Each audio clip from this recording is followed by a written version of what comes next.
The following featured presentation is part of the Skywalking Network.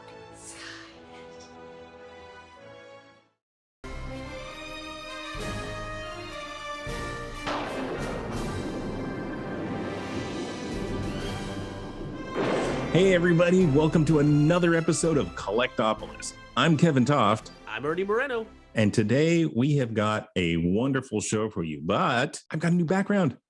That's right. Check that out. Yeah. Look at guy. Now, I'm getting ready too excited because the interview was done before the background, but I have some new equipment and I'm able to now actually show some of my collection here. Very excited about this. The wall was a stopgap. It worked for a while, but I think this is a little better because I think this is a little better. I like your background, Ernie, and I kept saying, "Gosh, I wish I had a background," because your background speaks pretty well to your video gaming and a few of your other little cool things that you're into. But my background, the posters, they told a story, but they weren't my collectibles. So this is just a small sampling of some of the stuff that I've got, and this just happens to work out well. So with that, what a show we have today, right? A gigantic, amazing show. I don't know how we pulled this off. Just lucky. We have an interview with David C. Fein, who is the producer of Star Trek, the motion picture, the director's edition, 4K Ultra in Dolby Atmos. And let me tell you, the things that we talk about today, nothing short of amazing. As you might have read when you clicked on this, if you think you've seen this movie, I assure you, you haven't. This version of the film now is Star Trek, the motion picture now. This is it. Right. Yeah. And you're saying, oh, why are you reviewing a movie on Collect-opolis? Wait a minute. It generated collectibles. There is a box set with an array of collectibles in it. They've got a special edition of the soundtrack. They have 12-inch figures of Spock and Kirk that are probably some of the best sculpts I've ever seen. So not only is this a great behind the scenes, but you're going to see some really exclusive behind the scenes images, a couple of behind the scenes stories, and a couple of more little surprises that David was gracious enough to let us see. Not only did we get those 12-inch figures, not only did we get this amazing collector's set, but now we've got a bunch of great stories to go along with this fantastic interview. This really is the interview of note. This is the one. I can feel you Star Trek fans out there because I'm one. And I know how much this means because it means a lot to me. And I really hope that you guys enjoy this interview. Oh, I know they will. If they are at least half of the Star Trek fan that you are, they're gonna have their minds blown, honestly. I wouldn't be surprised if we got new Star Trek fans out of people watching David's work. Oh, I could see that. Because if you've written it off and said, "Oh, I saw it when it came out," or I saw it on HBO, this is not that film. Nope. You can't possibly be, with the work that he's put into this, it can't possibly be what you think you've seen. This is a 2022 Star Trek, the motion picture, shot like it was shot yesterday. Absolutely. Trust us, guys. You're going to love this interview. Let's get to it. All right, everybody. Let's say welcome to David C. Fein. How's it going, David? Hi, guys. Guys, it's after 9 p.m. You guys never sleep, do you? Not if we can help it. Collect-opolis never rests. Yeah, right. There we go. All those we have marathon viewings of the motion picture. I've seen it a few times now. Before we dive into the your achievement here, I'd like to just give everybody a little bit of a background on you. David is a producer who has produced many DVDs and special. I'll list them out in the below. Some of the things we'll put down there on the YouTube with some of the stuff David's worked on. But rest assured, award-winning. Yes. I was getting that. Groundbreaking, Award-winning, Yeah, groundbreaking. let's put it this way. innovation, He set the industry standard changing. for, I would say you set the new standard for, and this goes back several years for you. It wasn't just this. You did an Aliens box set. You've done, The help me out. The Aliens Legacy box set. The That's Legacy right. box set. Yeah, which, Oh, wait a second. Before that, right. we started with the Alien and Aliens laser discs that are to this day available on the Alien Anthology set. And they were the first successful projects with a studio when it came to special features that gave the market and the studios an understanding that they could make money with those older titles by creating special features. And that pretty much launched it, next to Criterion, who was putting some materials on. But that was one of the first ones that I did many years ago. And you've also been involved with a lot of audio projects. You've formed some companies and done a few things and been recognized for your achievements in soundtracks and audio stuff. At least that's how I read it. Gotta love it. Star Trek: The Motion Picture, the Director's Edition. This is the most amazing collectible. If you don't have it, go get it. This thing is chock full of amazingness. Well, you still can. Yeah. Yeah, exactly. But I'll be honest, I'm surprised that they're still available. I really am. So let's go back a few years. About 22 years ago, you went to work for Robert Wise. And not only did you just go to work for him, but you really became close friends with him. But it took you a while to convince him to do this. Well, it was before the 22 years ago, because 22 years ago is the first edition. Okay. But we had, Michael Medicino and I had worked with him on The Sound of Music and Star, another Laserdisc, and did some special features with them and for other projects, and I consulted with him on a number of other little projects here and there that were production related. And we wanted to talk about Star Trek: The Motion Picture with him. He didn't want to talk about it. And it was something that just took a number of years of talking. Mostly Mike was spending a lot of time with him at that point to get him to start talking about it. And other people had special editions, and this was a film that just was not finished. And I came on as producer. We ended up getting the project going, and I remained friends with him and stayed working with him until he passed. Was this a sore spot with him because the production was rushed and it wasn't quite completed the way it is now? Robert Wise is a brilliant perfectionist. What he always said to me was script. You have to have that script perfect. You have to have your story idea perfect. Everything needs to be lined up before you start your film.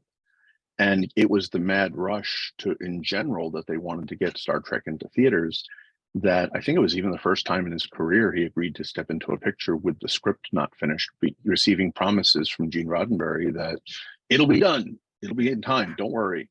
And the first problems were that Gene and Harold Livingston, the official screenwriter, were at odds with each other throughout the whole project. And Bob was shooting the film, trying to follow through and make this film be what it needed to be, at least photographing it.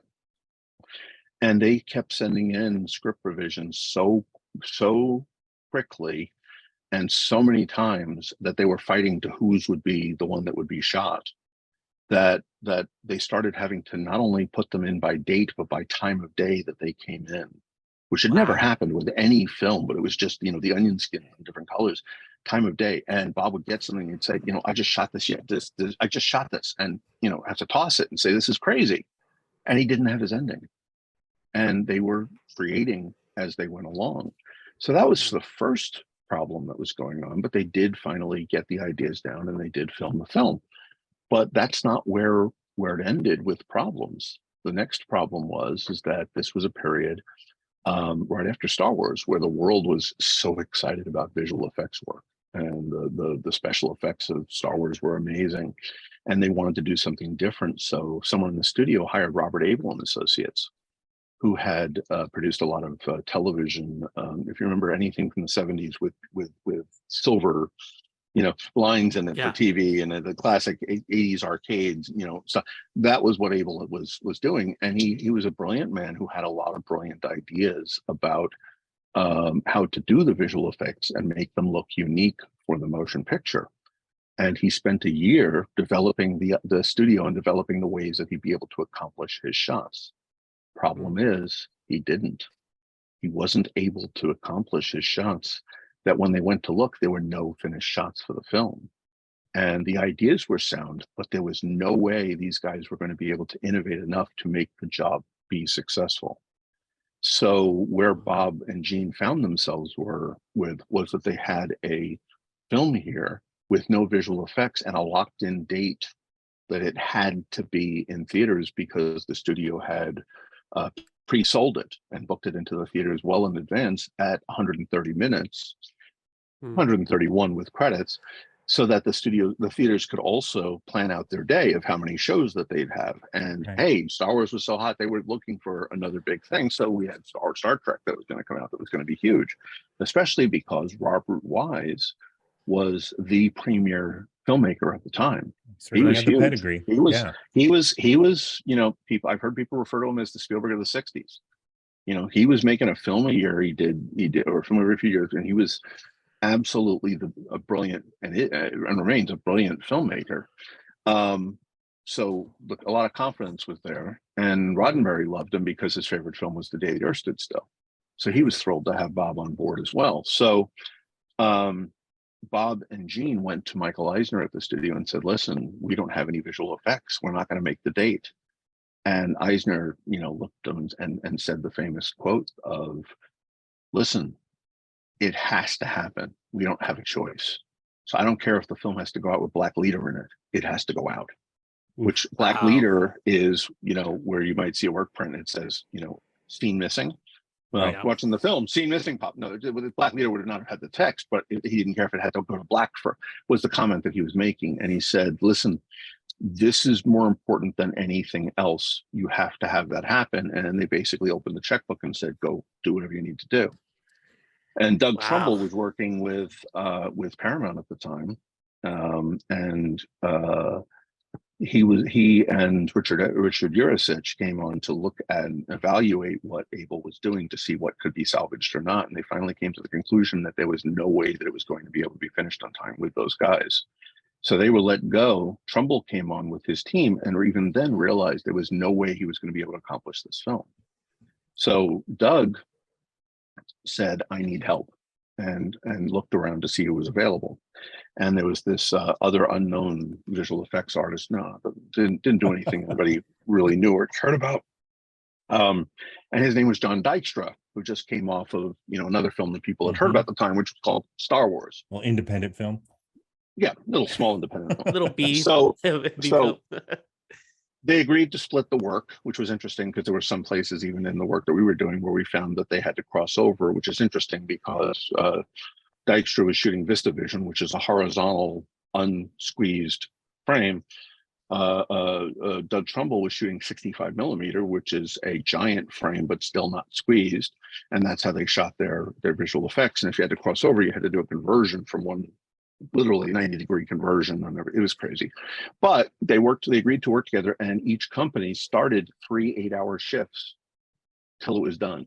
So you had 24 hours a day, 7 days a week, constant work to get the film done. And everything you see in the film pretty much is their work. All the big, every shift. Some of the wormhole stuff was before that. Was the only thing that was useful before that, which is also amazing work. But these guys just came in and had to take over. And at that point, Bob was stuck with the editors saying, we don't know, what can we do here? And they trimmed the film down to just the barest story with the intent of, as we get the effects in, we're going to put them in, and then we'll get that time, because of course we'll make it with enough time to go back and trim it down and then pull in the extra scenes that we wanted to fill out the story. And, in addition, what ended up happening was it takes a long time to do visual effects. Yeah. Especially of that magnitude, of that size, even developing them. thought it would be done in time, and literally they were down to the wire. That last reel that they finally decided that they had to lock because the premiere was in 48 hours, I believe, was sent to the lab, and it literally, they usually say when something's wet, it just means that it just came out of the thing and it's fine, but this literally was dripping as they put it in the developing chemicals. Yeah, and Bob took the film can himself on an airplane to Washington, D.C., put it under his bed and went to sleep, probably the first sleep he had in a while. And then so he'd be fresh for the next day, and physically carried the film to the premiere. It's a miracle that the theatrical cut got into the theater. But that is the fact that you had a brilliant filmmaker who had such experience, and a brilliant editor. I mean, that guy, I say he's a brilliant editor. He didn't ever edit anything important. He just cut Citizen Kane for Orson Welles.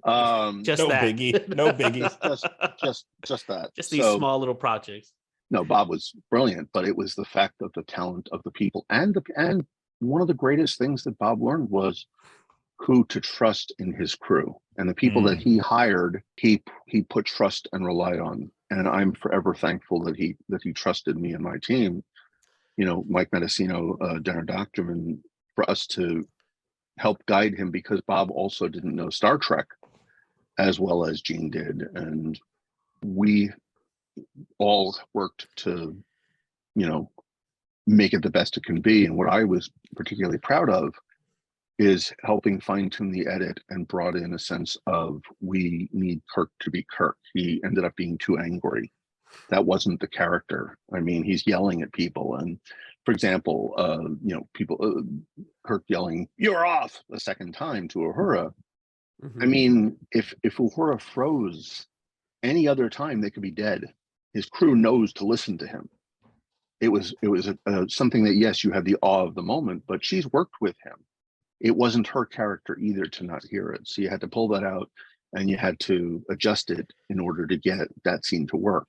And, Bob always had preview screenings for everything, and he didn't have a chance to have a preview screening. His first screening was the premiere. No time. Yeah. And I remember the editor talking about, as the film went on, he just felt like he was getting lower and lower and lower, because he really wanted to have a chance to go back and just tweak a little, because they would put whole shots in.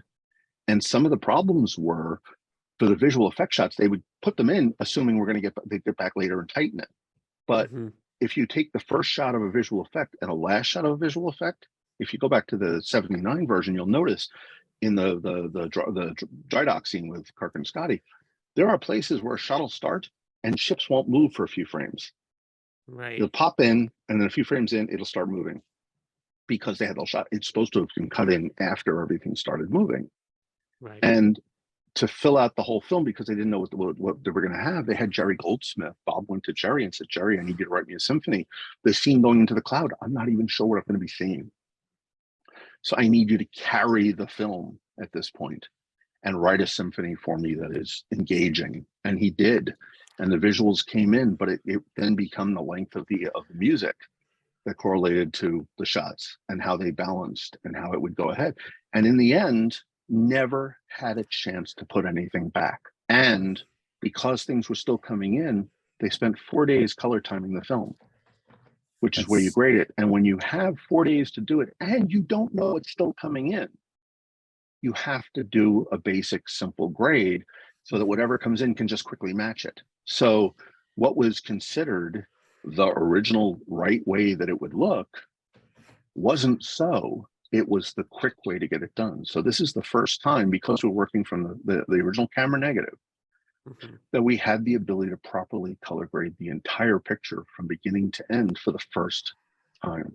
And because now this is the chance. This is why the statement, the best Star Trek film you thought you've seen. And now I want to start talking about your work. So Ernie, spoiler alert, folks. You put the team together, and then what? Well, Bob wanted to do it. We spoke to him, and he's the one who decided, yes, it would be fine to go back and And what we were basically saying is that the film never had post-production. It needed to have its proper post. So the idea was to go back to the film and reopen post as if he had more time. Right. Got it. Which was the original plan. Now, the thing too is after the premiere, so I'm going to go back to the story for a moment and say that after the premiere, Bob and Gene went back to Michael Eisner and said, Michael, we have to do some trimming. We got to fix those frames. We got to do, just get it a little tighter. And the answer was no, because if word got out that you went back and did any changes to the film, there might be the fear that Paramount doesn't have faith in the production, which could destroy the release. So we have to put it out that way. And these guys who've been working around the clock forever had to look and watch what that was, that first assembly, come out to theaters. And God bless people, it was successful. You know, for adjusted dollars, it was the most successful Star Trek film until the JJ reboot, which benefited from the same benefit that motion picture had, which was guys starving in a desert for anything or shoveled something. In this case, we had murky water that was not clean, and you put it in front of them and they're, yeah, give me all I can have because I just want it so much. That was what happened with the dry spell with JJ. I'm not saying it's the quality of the film's issue. I'm just saying that's why you got something new. People would go over and over again, and they were good movies. But motion picture, for adjusted dollars, that's where it's funny that you hear that that motion picture, you know, people say, well, you know, it wasn't successful, or, you know, it was successful. But then, you know, you can talk about the television version that happened, where they went back for TV and added a bunch of footage. And to make a long story short, that added back in the point of the film, which was a Spock crying scene. And that ended up being the home video version from that point forward. The theatrical was gone. So that other version existed, and that was the version of the film. And those scenes weren't finished. There was still sound on the bridge, and it was a ton of problems with it.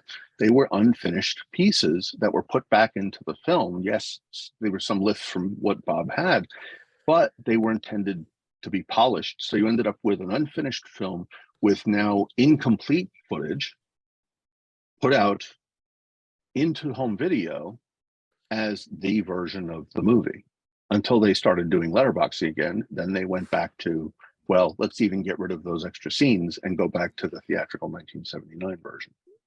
So when we walked in, there was a theatrical 1979 version that was out there, but even the things that made the point of the story had been gone for a while. So they started doing DVDs. Here, I'll solve a mystery I don't think I mentioned before, because I asked about it a long time ago. In the dawn of DVD, Paramount was putting out the Star Trek films in a very weird order. When Star Trek first came out on DVD, they started out with Nemesis, which was the newest Star Trek movie on DVD.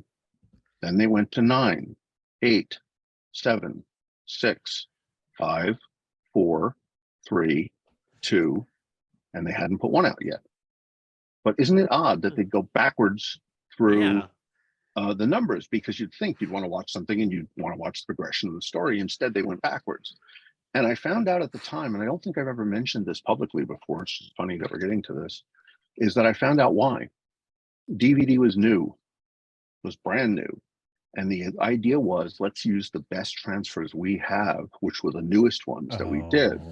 And as time went in, the thought was at the studio at that time that as time went in and it's growing, we'll be able to get more money to go back and remaster the older ones as we went along. I understand that. Okay.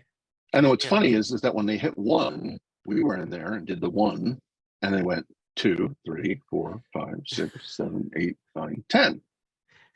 Going back up again in the multi-disc special editions.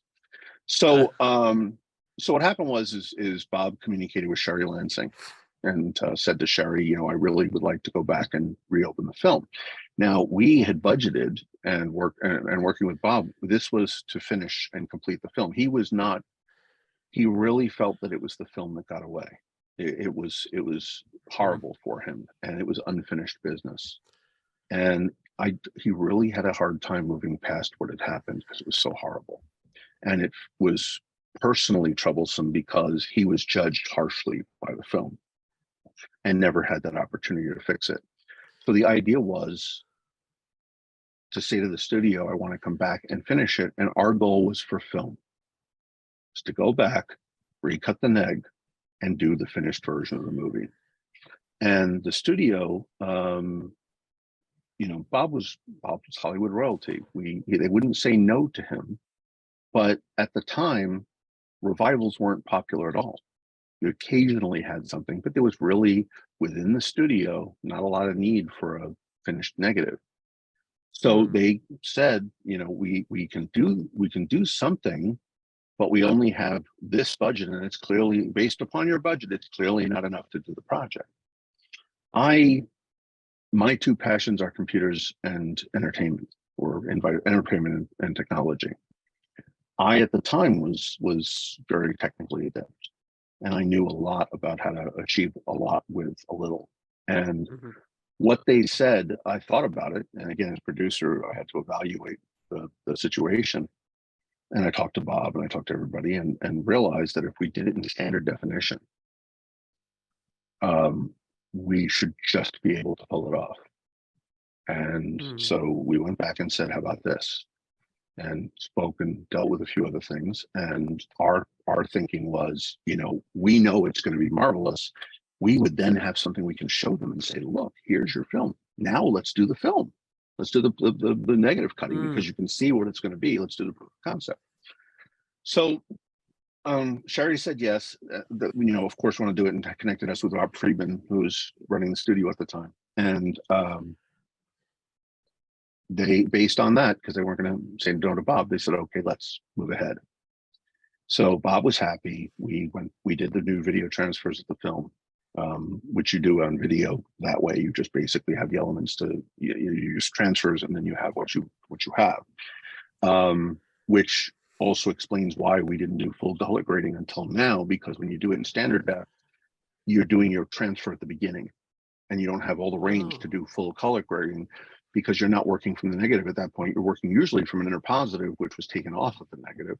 And you do your grading in advance, and then we assembled on videos so that it made it so that we had whatever materials we had and could then slightly adjust, but not really get the range that we needed to do. So we did the best we could to improve it, which we did, and then complete it with 100 new visual effects shots with Foundation imaging, which was fantastic. And I told everybody at Foundation when we were doing this, archive your material, and whenever you create something, do it with the understanding that we're going to film. So do it with a high enough quality that everything could be generated at higher quality. So we completed. It was fantastic. We loved it.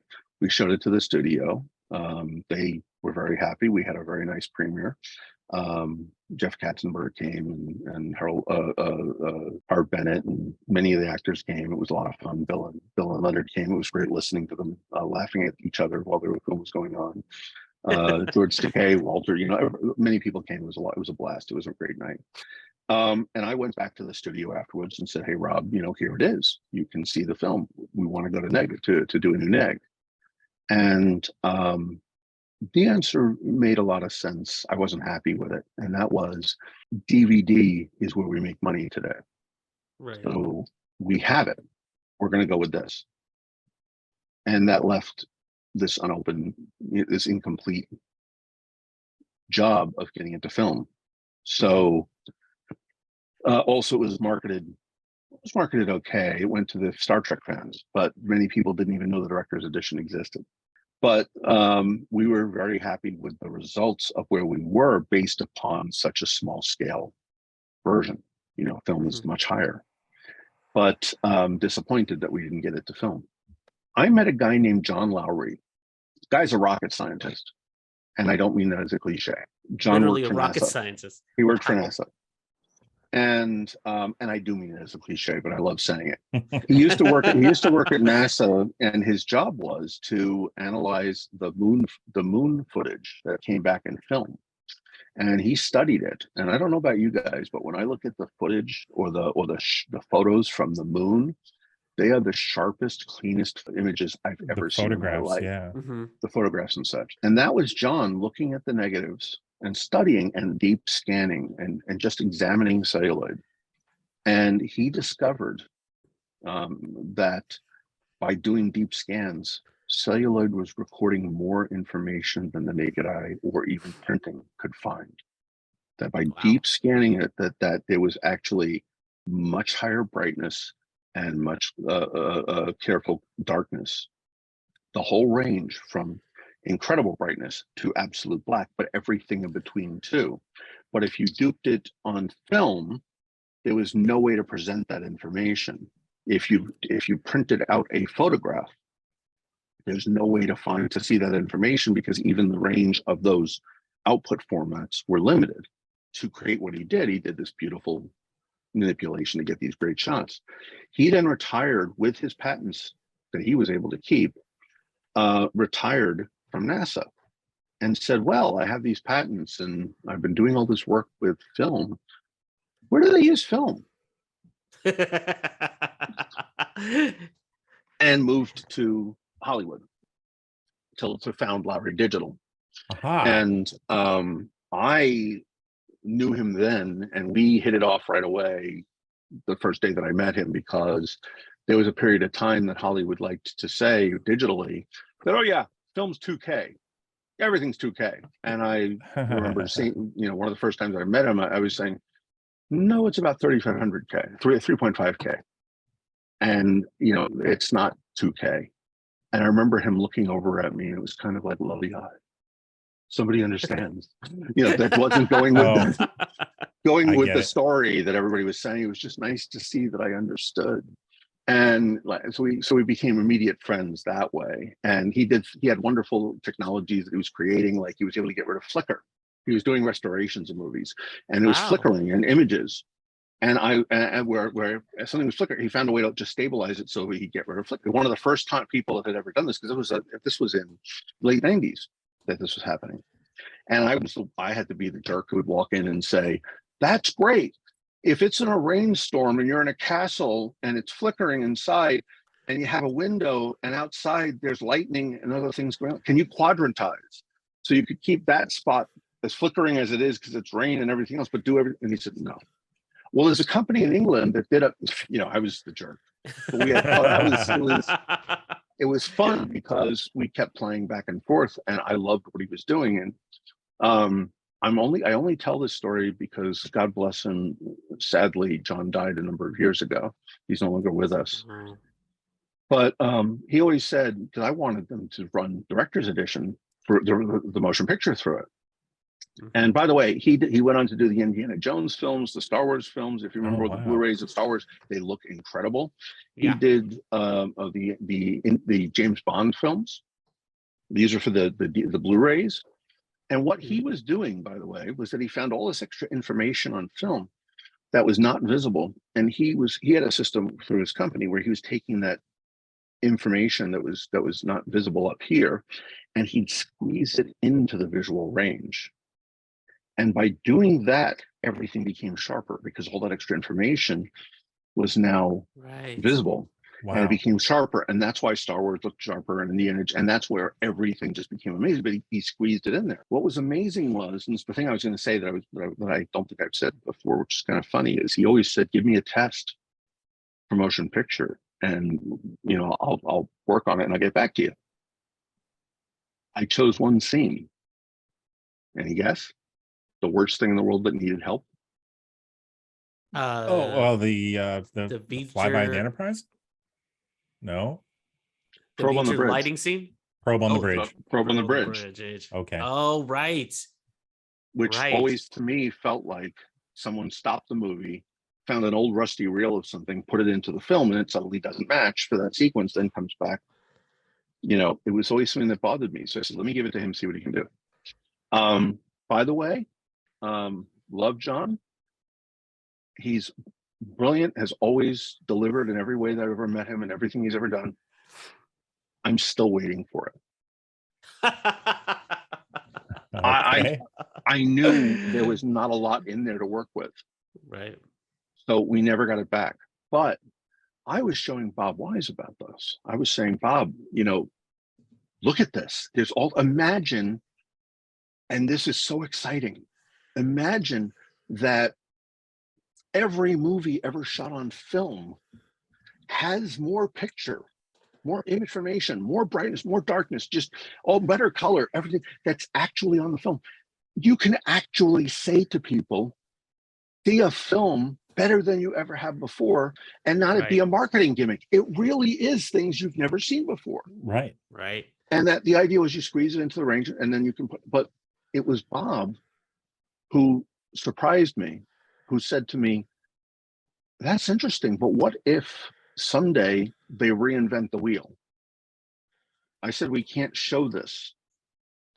And he said, what if somebody made something where you could see that, where you now could see the range of full here to here? You don't have to squeeze it down because you actually can show it. That's HDR. That's where we are today. That's what HDR is. And I'm amazed that more people don't say, every film you ever saw, see it in HDR, because you'll see things you've never seen before. It is something that's always been there, but you could never, ever see it. Now, because of it, you can. What people don't realize is when 4K came out, when 4K originally came out as a format after Blu-ray, a high def, did you know that it bombed? It bombed horribly. Just absolutely regular 4K. Horribly. Right? 4K bombed horribly. It was basically 1080p, higher resolution. People couldn't see the difference. There wasn't anything compelling to upgrade from high def for. Right. It wasn't until they reinvented the delivery system and came up with, now we need to do the HDR, and that now the color is and the image is so much better to go along with the resolution. It's not just doubling what was there, it's revealing the details. It's giving you things you've never ever been able to see before, and there was no other format that would allow it. So even though they compressed the film down in image quality beforehand and you could see it, that still didn't make fire. Have you ever seen fire that you're sitting in front of look real in a movie? It's so bright you haven't. It's the same thing as complete darkness. You go into a movie theater, what are you looking at? Light on a gray screen. That's what you get. So I was so amazed that Bob had the wherewithal to say, what if they did this? And that started a number of conversations, because I always loved telling Bob about all the new breakthroughs in technology and sound and everything else. And he impressed upon me that don't ever forget that it's the movie that matters. It's the experience of telling the movie, and the movie matters more than anything. It doesn't matter how you get there, get the best experience. And my greatest joy in life is people sitting down and enjoying what's put in front of them and being part of getting that in front of them to give them a great experience enjoying a film. And he said, whatever you do, don't ever let something hold you back. Use every technology in front of you to tell the story, especially with motion picture. It's about the future. So now that we had a time to go back to the negative, it was time to make the film be the best it could be for today, not the best old film presented today in a different cut. No, it's about getting Bob's film, the director's edition, to be the best Star Trek, the best version of that movie that's possible. So I want to punctuate the 4K for you really quick here, and we'll move on. So 2 people in my life: my son, Theodore, 18 years old, my friend, John, who's a programmer. Okay. And he's more my contemporary age. 2 different viewings in 4K of this film. Both had the same comment during the Klingon approach to the cloud. And the shots of the Klingon battle cruisers approaching. They both said, "Oh my God, is that CG? Is that 3D? No, wait, that's a model." They were both, they couldn't tell what they were seeing. It was so clear, so crisp, all the detail, all the color. They weren't in the same room. 2 people had that reaction. Okay, audience, I challenge you, watch this film, because it's exactly what David described. The detail, it's phenomenal. Honestly, the detail was mind-boggling, because on the first viewing, I had seen Star Trek films in the past. There's always like, fuzziness, or there's a gradient to a lot of these old films. I was seeing that, and I was like, and I turned to Kevin. We were sitting in his house, and I was like, this looks like it was shot this year. Because the part where I'm seeing the Enterprise in the dry dock, and the whole time that you're with Kirk looking at this thing, I felt like I was just as much wonderment as he was, because I'm looking at this model. I mean, I know it's a model, but I'm looking at it, and there's times where I had this suspension of belief. I was like, I'm looking at a spaceship. Look at this thing. Yeah. It was amazing, Yeah. those shots. And I could not believe the quality that we were seeing. I just couldn't. I mean, I'm not Teddy, and I'm definitely not your other friend, but I can tell you, just from the first few viewings, I was blown away. I mean, that's just the Enterprise. The V'ger shots, I was just standing there, and I think Kevin might have told me to close my mouth, because I was just sitting there like these immense. I know it was a model, but I'm looking at this, and it's almost cathedral in nature, the way that this comes up and everything. And then when we watched the behind the scenes, and we had a shot comparison where they were so dark you couldn't see anything, and then all the detail that came in now is like, I guess that's the other thing. Only version I ever want to see of this film. Yeah, same here, because one of the things I had with the theatrical and the TV version is, the deeper we got into V'ger, at some point I was just lost. I couldn't tell really where I was, and because it was Star Trek, I just let it go, and I'm just going to go with the flow here. In this version of the film, I actually can tell where I'm at, and when we make it to the point where they go out and make contact with V'ger, I have a sense of where I am throughout this path on the ship now, especially now since I have one of these. I'm surprised you didn't go grab that while we were watching it, and we're like, we're right here. But no, it's so crystal clear now. Not just visually, but the story. I can track where I am in the story now. I go, oh, we're here. Okay, we're making a turn. Okay, we're dropping down. Okay, now we've moved through. Well, I didn't know there was anything missing. I thought this was just it, and maybe they just up-resed it, and I've seen the movie. No. So now with this one, if that's going through your head, I'm here to testify you're wrong, because you get a true sense of the journey, and you can the ending makes sense, like you said. Here's how I can guarantee you that that's the truth. I'm watching it for really the first time, because I've only seen the motion picture maybe in sparing, but this time I'm watching it with Kevin. After the dry dock scene, every other 30 minutes, or every like 30 seconds to a minute, Kevin's shouting like, that makes sense now. I haven't seen that before. The part where he started yelling, where they're on top of the Enterprise. Oh yes. And Kevin just shouted. He's like, "Oh my God, that looks amazing!" And like, yes, I'm telling you, it felt like Kevin was watching a new movie. Yes, because every time we got to that matte painting where they go out on the saucer section, I just used to cringe. And bless you, David C. Fein. You mean when the Enterprise pulls up to the flattened brick wall? Yes. Oh, look, I know the person doing that painting was under a lot of pressure. I understand all the constraints, but my gosh, it's my understanding that was the first painting, but there was another painting that they were going to use, but didn't get a chance to put it in. They realized it was pretty bad. Yeah. But here's the funny part about that sequence anyway, and that's that was what we ended up doing is what was originally planned.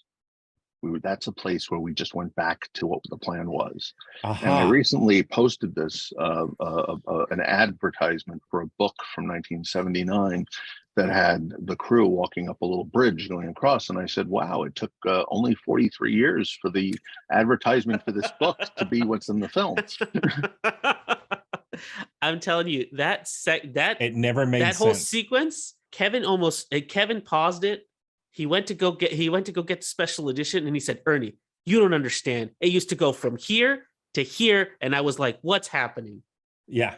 And then all of a sudden, I'm seeing this. Is like, of course, this makes it. This is exactly how it should go. He's like, "But that wasn't there before." Like he couldn't force it into my head hard enough that wasn't there before, and it just brought so much joy to see it. He had to pause it and show me, and oh man, and everybody I've shown it to, including, I can't even believe I got my 18-year-old son to sit down and watch this. That, my friends, is an achievement in this day and age with this technology. It's like, because they're like, old stuff. I want this new anime or whatever. No, I got him. Got him with this. This is a 2022 movie. That's it really exactly is. it. And what's really interesting is I've come to terms with the fact that what it really is a film that was shot in 1979 for today, because it's actually more relevant today than it ever would have been in 1979. I often like talking about, one of the key points of the film is that technology without humanity is dry and barren and is horrible. You need to have humanity as part of everything. And the greatest technological advancement of 1979 was that we could now dial by pushing on a button as opposed to the rotary number. And that's, yes, it was personal. We could talk on a telephone. It was that personal connection. But that isn't something that people could quite understand as much, is my guess. But today, when people are walking around with these and it's their social life, their whole world, to imagine this without the humanity part of it means so much more. And it's amazing, and I'm thrilled to say that so many people are seeing it for the first time, and they're seeing the film it was supposed to be. And I give this credit constantly to Doug Drexler, which I heard through the grapevine that he's one of the people who works on Star Trek today and has for many years worked on it. And he made a comment that's really stuck with me. And he said, and I thought it was beautiful, he said, "This is the film we always wanted this film to be." It was so much ambition that it was just hopeful that it would be this. And I'm so touched by that. It was something really that precious. Well, that's a big deal coming from Doug Drexler, because he's a visionary in my, he's a great designer. So for him to make that comment, go ahead and Google him, folks. But I can tell you right now, once you understand who Doug Drexler is, the weight of that comment is massive, coming from him. So, we've had it from an 18-year-old who all the way up to, I would consider a Star Trek expert, and everybody in between weigh in on this. This film is an achievement. Can you talk a little bit about some of the now we've just went over and mentioned a bunch of effects, but the work, just for example, the Enterprise and dry dock, the flight out there, what are the challenges that when you got it in your hands and you said, okay, here's my list of what I want to do, bing, bing, bing, bing? Bring up your V'ger model again. Okay. By the way, not only is the struts on the back too flat, they need to be out a little bit. That's okay. I know about that model. That's from our director's edition model from the DVD. That was built around the original one that we had for the DVD. It's not the one that's in the new film. But I'll tell you what's funny. We were talking about during that the original plan for this whole project, like you saw the complete adventure that we were having, that there should be a box set with different things. And I said that it would be great if we could put inside the box one of those V'ger models. And I said, we have to make it different. We have to make sure that it has something really special. So I had the idea that what we would do is we'd have a big bubble on the window of the thing that said includes USS Enterprise to scale.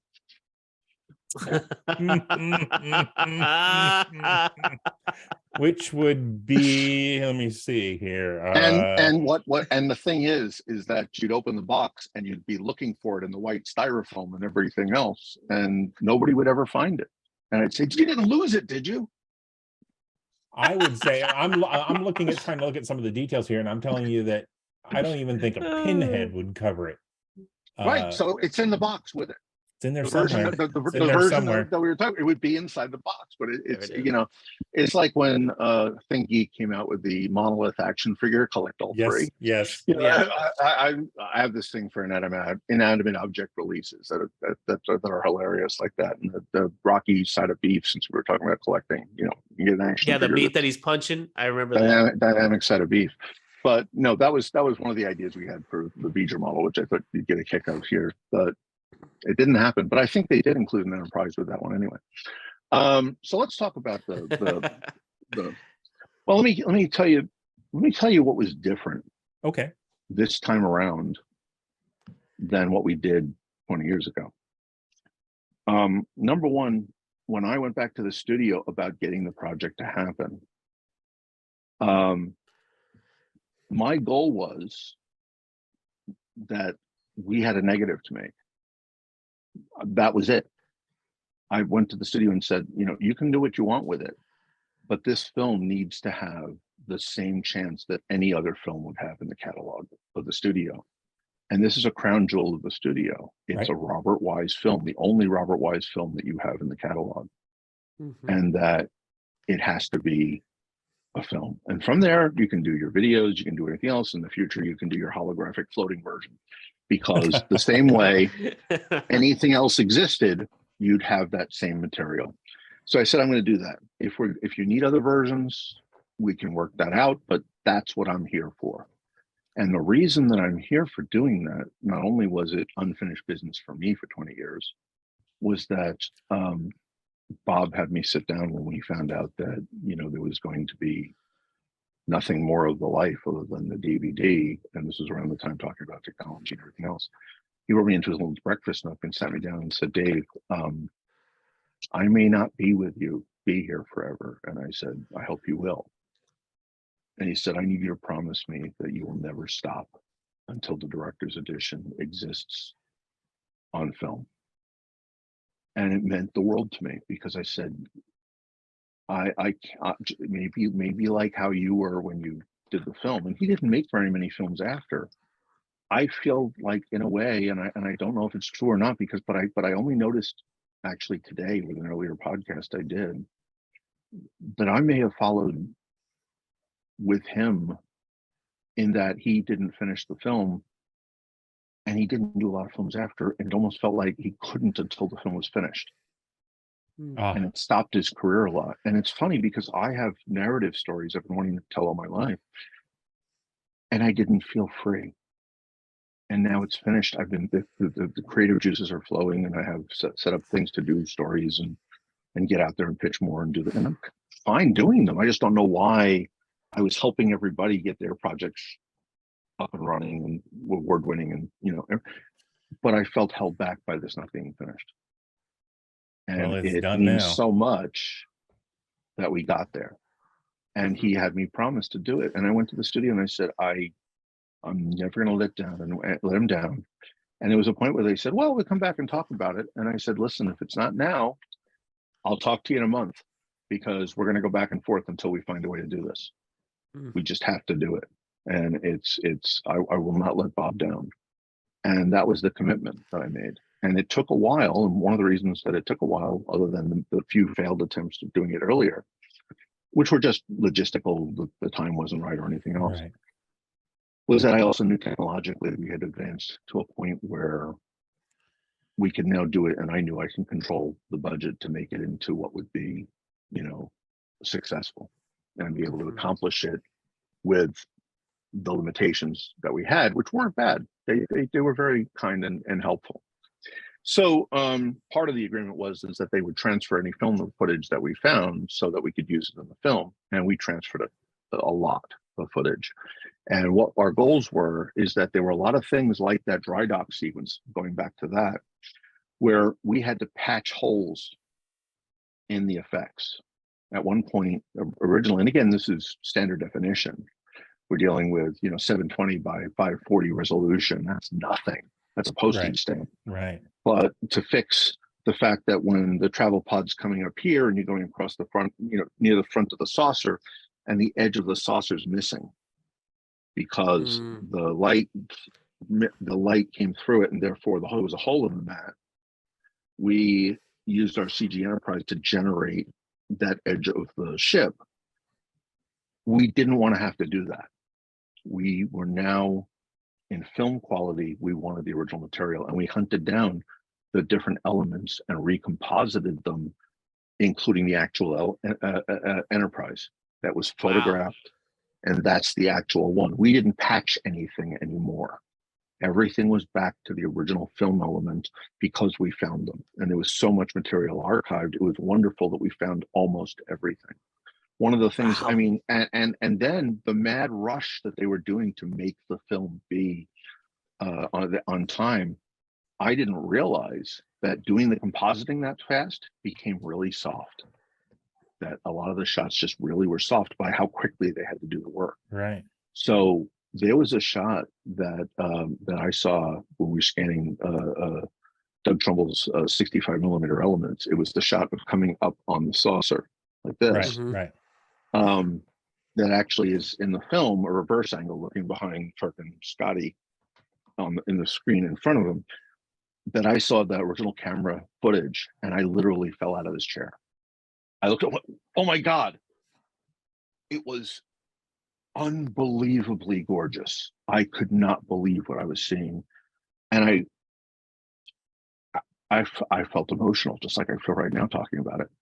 It was that was a religious experience to know that it looked like this. And we started looking at more and found so many pieces of the film to reassemble and just getting it to that quality. And that we started putting them together from those original elements as much as possible. And a lot of it was there, but what was also interesting is a lot wasn't. Like that shot that I just told you, we couldn't use because we didn't find what wasn't available was Scotty and Kirk foreground in the travel pod. But as I said, my two passions are technology and entertainment. We enhanced so many of the shots digitally that spent all my life researching different ways to enhance and bring out the quality in films, that we were working from the same exact negative scans that were used for the 4K of the theatrical that was out. So if you look at that one and you look at what we had the same source material. It was that my team and I sat down and worked out how we can do this because the first time we did the project, we took our CGI effects and we had to lower the quality so that it would match the film. And there wasn't dirt removal or dirt cleanup that was supposed to have been done at the time. So in order to make it match, we put in digital dirt so that the digital shots would have dirt going by here and there, assuming that if the dirt cleanup that was supposed to happen, which unfortunately didn't happen, happened, they clean that too. Right. But in order to make it match, we degraded the quality. Little secret we haven't told, I don't think I've ever told, but it's true, and that's why it worked before. Now, I needed a way to believe, even for myself, that the rest of the footage in the scene could hold its own against that beautiful recomposited shots. And it took a lot of time, shot for shot, working to balance it to make it work. And I feel the results are fantastic. About what we finally got out of that. And they're unbelievable. The modus operandi this time that I told everybody at the start, which was different. I said, I have a different plan this time. While we're going to be doing everything that there is to do to make the film be what it needs to be, which was like what we had 20 years ago, now it's about making the film work and not be distracting. And what I mean by that is, one of the other problems with the film is there were so many little flaws, so many things that they would do differently today, that they would do that conflicted with your ability to concentrate and enjoy the picture. For example, there's a beautiful shot in the travel pod. I'm trying to stick to that sequence where you zoom in on Kirk. You're just zooming in. And as you're zooming in, suddenly, boom, the camera moves over like that as you keep going in there. It had this weird bounce. And if you're watching the film, you're going, oh, it distracts you from it. That was smooth. So it now goes in and gets to him. I was trying to think of when that happened. I don't remember bouncing there because you don't you never saw the original one enough to remember that, and now you've only seen the proper film. And the point was to fix everything that stood out as this isn't real or this isn't right. And that scene also had another thing that stood out for me that was uncomfortable.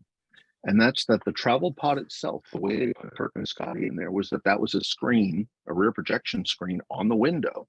And they had a projector behind it. And they were projecting inside the little pod onto that screen, Scotty and Kirk. So they would take a photo, increment both that one and the camera, take another photo. And what you'd have is these people plastered on a curved screen. And it made them deformed. It made them kind of bulbous, and it didn't look right. So I went to the team and said, what can we do about that? And Darren and some of the team members came together with the idea of let's pop them back.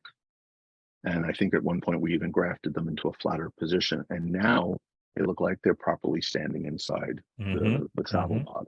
Yeah. That's another thing where you're watching this and saying, okay, this has to look natural and not take you right out of the movie.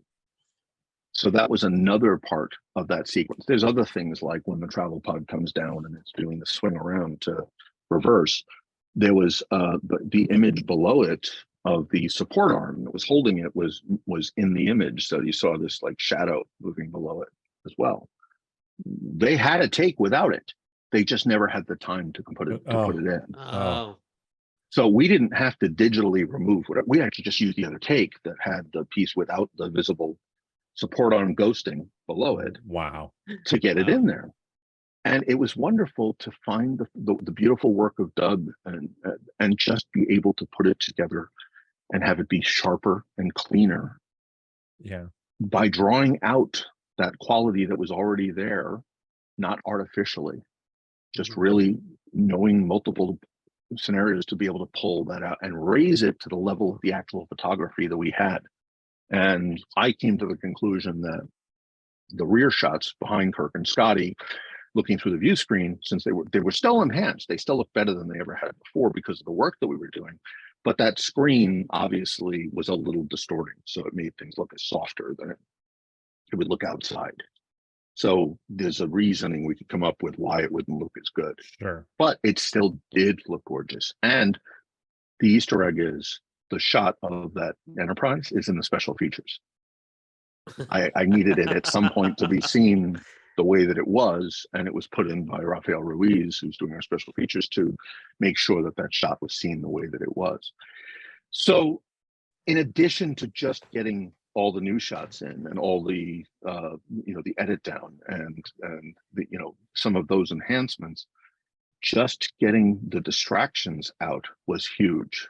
Something that I don't believe we could have done as well back then, but we did this time too, was that Bob hated the monitors on the bridge because they weren't interlocked with the camera and you had these horrible flickers everywhere.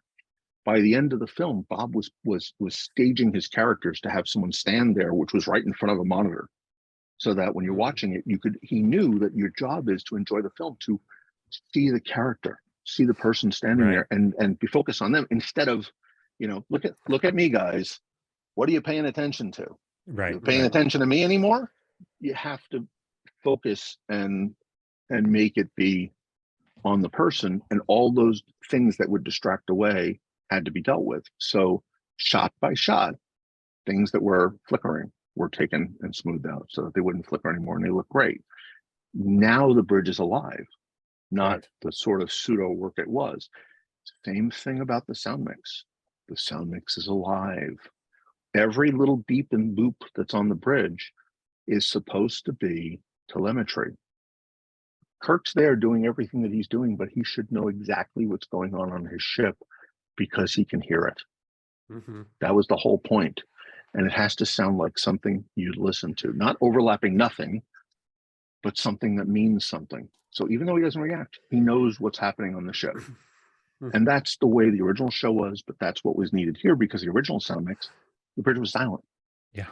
They didn't have time to put that sound in. And this time around, in doing the director's edition, the other goal was Dolby Atmos, and it's not an old film. It's a 2022 big blockbuster. So it needs to have that power, because any good movie now has highs and lows. Something goes high where it's powerful and gets you involved and everything else. Then you need time to recover, and that balanced with the long cloud shots. Because you just went through the wormhole. Now you have the clouds. You're still coming down from the wormhole. The clouds aren't as long anymore. As a matter of fact, you're entertained in a different way. And even that's shorter from the edit. But you're entertained, and by the time we get back to V'ger, where we've just been through the down, what do we have? The Enterprise, and in the shot that probably helped you truly understand where we were was this wonderful shot of the Enterprise going this way, and it does, this is new, a reverse. Remember me telling you that? And moving there, because originally it just went this way, and that's where people lost where they were, because next thing you know, it's in front of it. What are we in front of? Because you didn't see the ship. Right. But that little turn and going, it makes so much of the difference. And that's where I was going to talk about. You did the Dolby Atmos sound, but I mean, there's a lot more theatrical, right?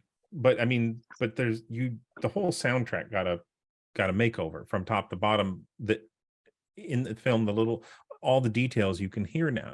When the probe is accessing Iolea and her digital voice goes away, the voices always sound muddled, hard to hear. They always sounded flat, and it was difficult to understand and comprehend. The thing is, there were projectors going on the bridge all the time, 16mm projectors. Much of the recordings of the sound on the bridge couldn't be used because there was so much sound going on and noise going on. So Bob went in with everybody and looped all their dialogue. Looping is when you do ADR, automatic dialogue replacement, where they show a scene and they say, okay, cutting down 5, 4, 3, say the line, and the actor says it again. Bob was directing everybody to get the way that he wanted them to sound and what they were saying, to have the right vocal inflections to get the point across. The Paramount Archive people are fantastic, and they found something incredible. We kind of knew for 3 years we were going to do it. And in that time, they knew, start scouring the studio, find everything. One of the greatest things that they found were the original ADR tapes. Wow. All those recordings that Bob did with the actors that were recorded for use. And so much of the film was re-recorded because of different sound effects, that we finally were able to put in every clean bit of dialogue in the whole film, from beginning to end, everything that was looped.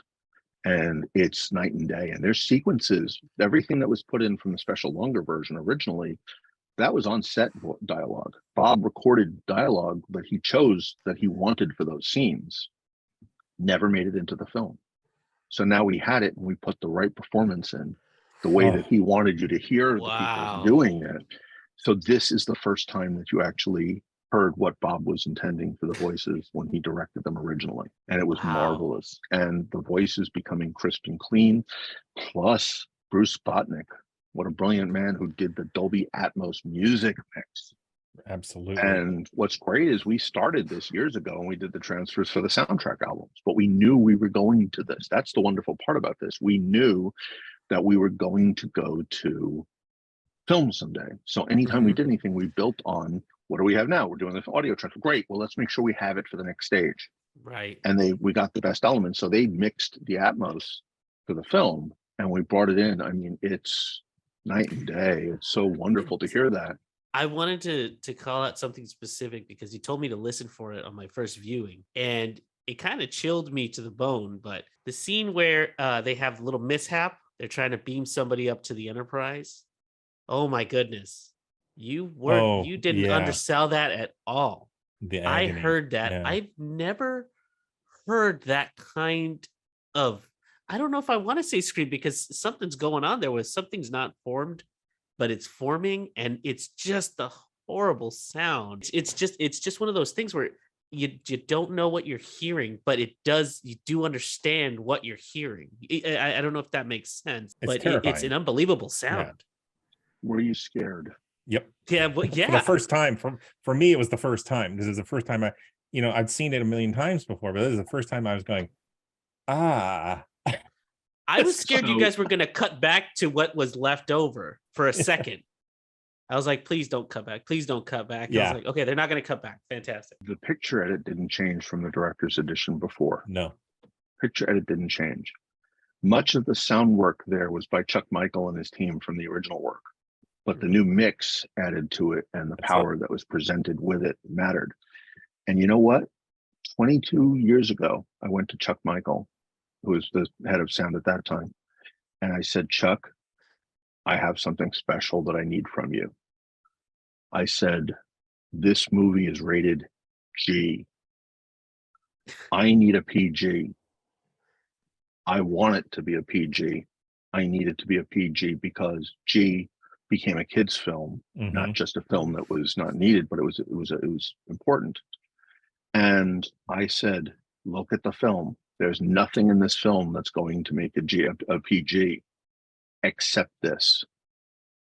That transporter accident, which is one of the most horrific things that ever happened in Star Trek. I said, this needs to be nails on a chalkboard, hair standing up on the back of your neck, listening to this. And I said to them, this was the instruction I gave him. And he by the way, he knocked it out of the park. Yeah. I imagine you're beaming up and you're in the worst struggle, the worst pain of your existence. You are being physically ripped apart and you need to scream and you don't have anything to scream from. And finally, something materializes enough that you can utter a sound. What would that be? I'm just thinking of it now. That's awful. What would that sound be? And I said, that's going to get us a PG.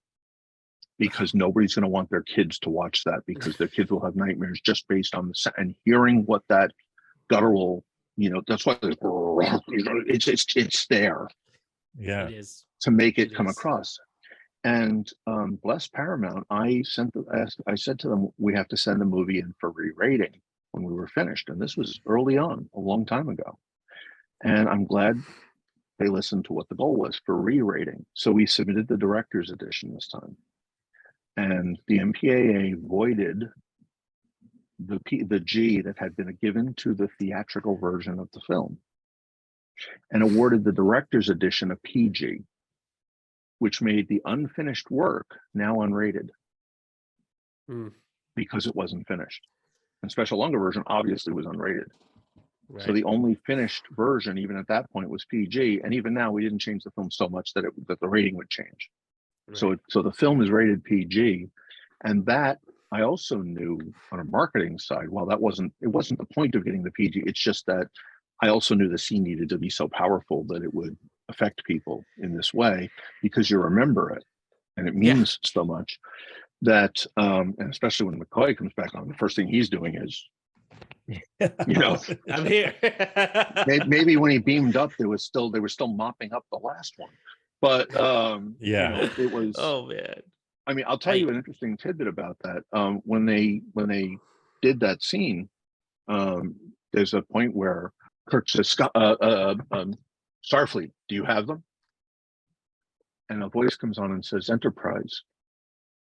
What we got back didn't live long, fortunately." Right. They had no time. That's the editor. He put a temp line in and they just had no time to change it. And that was his voice. It worked. The editor with his temp line. It works great. Wouldn't change it. It works fantastic because there's that poignant, just dead air right between that. And then there's the smallest, most. You can hear in his voice. It's the smallest, most clinical. We got something. You know what I mean? Like no emotion, just reporting exactly what happened because you don't know how to feel about it. It was that scene when I was watching it with Kevin, I felt I felt like I was missing something only because we were just kind of watching it on a home setup.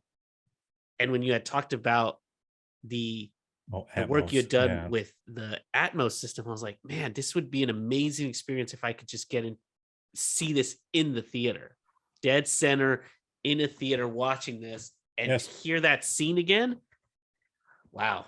Yes, Paramount executives, we'd like to see this in the theater. Okay. It's been available for booking, and I just got word today that it's going to be showing in Switzerland now. It's been in Belgium, it's Canada, it opened in the UK, it's been back here in the States in Michigan. It's available for booking, and there's some exciting things in the near future about theatrical as well happening that I can't quite talk about yet. But you know, another thing that was always considered confusing is you understand who was beaming up.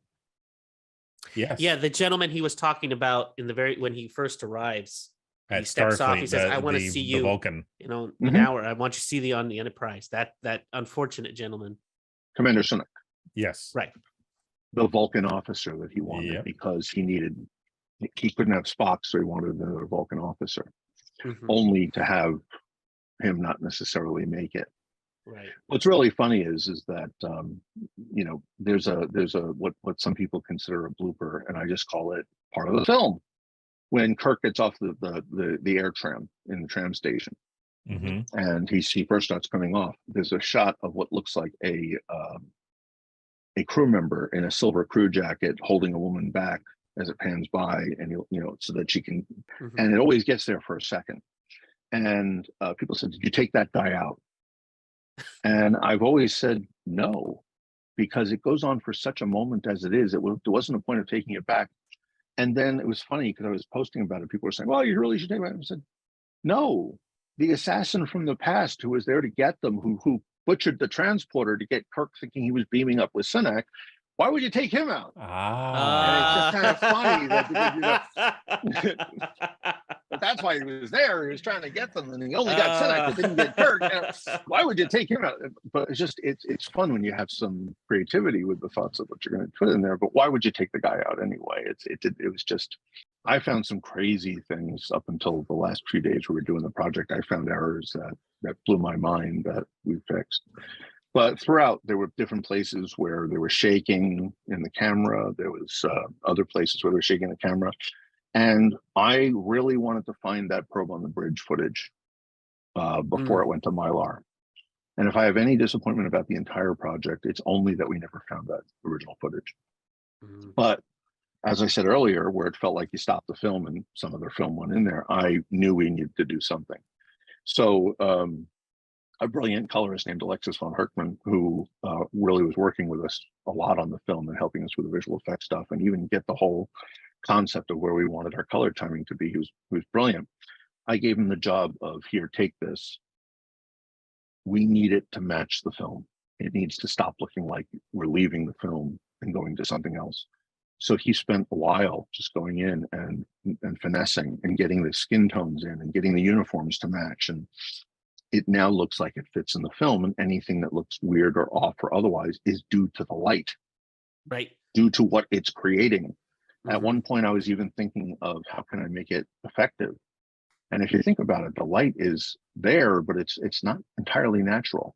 And I was coming up with an idea that maybe it was a white hole, that it was kind of sucking light in. Oh, right. Part of what it was doing, you know, just all different concepts of how possibly to make it dynamic, but make it tell the story better. And I'm really happy with how it turned out now. The probe feels otherworldly. It should be. It is the way that it sits. Yeah, exactly. That's why when I watched it, it felt like it was appropriately there, because the probe, like you were saying, feels like it's sucking away the light. There's detail that wasn't there. Look, in the theatrical, all I remember the probe being is this band of light. There was nothing really coming off of it. At least if there was, I wasn't seeing it on that screen back in 79, 80, whenever I saw it.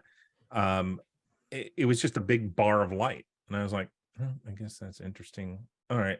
But now again, it cut off, watching it, and it cut off, and you saw the top of it at times, right. which Really? would seem right. In 4K That was now, there's that was all adjusted this- so that it never leaves the frame, the full frame, because that gives it more of a, where is the world, where's it going? There's now And these the other world bands of light and energy warping around it, and you can almost see some prisms of forming and going away and all this. I mean, you really, it's amazing. But you know, I want to go back to the music. So this, you had, this is the full score. I had this, I bought this when it first came out, the original soundtrack album, because I think that's the first thing I did after I saw the theatrical release of motion picture, is I went out and bought the album. I loved the Klingon battle sequence, loved that song. I loved, the song when they fly around the dry dock. Oh, there's so many great, beautiful music parts in it. And I'm really glad that this exists, because this is everything. This is the limited edition. It is the remastered and expanded original motion picture soundtrack. Thank you. That was made with the tracks that were used for the film. Right. Yeah. Well, we didn't get that originally. The first one album that came out was the original soundtrack album. That's what I had. And it was followed up by a slightly expanded version. But And this is then there everything. was the 3 CD set that included the unused score that Jerry originally wrote that wasn't used in the film. And then that's the complete without that. Speaking of unused songs, there is a song by There's Sean a Cassidy. star beyond time, Yes. floating Okay. in space, waiting for you and me. Hi. Can you walk us through the thinking, what was going on with that then? Is because now this is before Top Gun and Footloose and all those, where Hollywood had figured out, hey, if we have jazzy songs, we can sell more. This was a different thought process, right? How did they land on this? Do you know Gene Roddenberry wrote notes to the original Star Trek theme? No, Really? he didn't. Did he Oh, really? wait. He wrote lyrics to the original Star Trek theme. Oh my gosh. I don't, forgive me, I'm telling you, what I understand. I don't know the details of how this works, but this is my understanding from the original Star Trek theme. Because he wrote lyrics to the original Star Trek theme, I think it was the rights ended up being that any time that they did the song, the lyricist had to receive some money. So by writing lyrics to the original Star Trek theme, there would be some additional, funding going on from a reuse of the thing so many times over every show and whatever else. And I don't know this for sure, but I kind of got, somewhere down the line, somebody told me a story about, well, if Aaliyah's theme had lyrics, and Gene did them, I believe, something similar might happen. I don't know if it's true or not, but what I do know is they took the love theme. That's just what I'd heard. I don't know. If somebody else knows, tell me. But that's, yes, let us this know is so many years that I've heard. But additionally, songs on the radio were always successful. Even Star Wars had by Mego. The Mego tracks were very popular on the radio. Here was an idea to get Sean Cassidy, who's absolutely, a very popular singer, who had never really recorded a love ballad before, and do a popular song. So I have two funny things to tell you about this. Number one, a few funny things. Number one is that it was in Japan that they put the single out. I don't know if it was, it was actually playing in Japan. Somebody here told me that recently that they'd heard of a song on the radio in the States. And I said, yeah, somebody probably recorded it or got a copy from Japan at that time, because it was only a promo. It wasn't an official release. It was a promo that the studio was putting out. And that's number one. Number two was that we searched high and low through the Paramount archives, through everything to find the original recording master of that.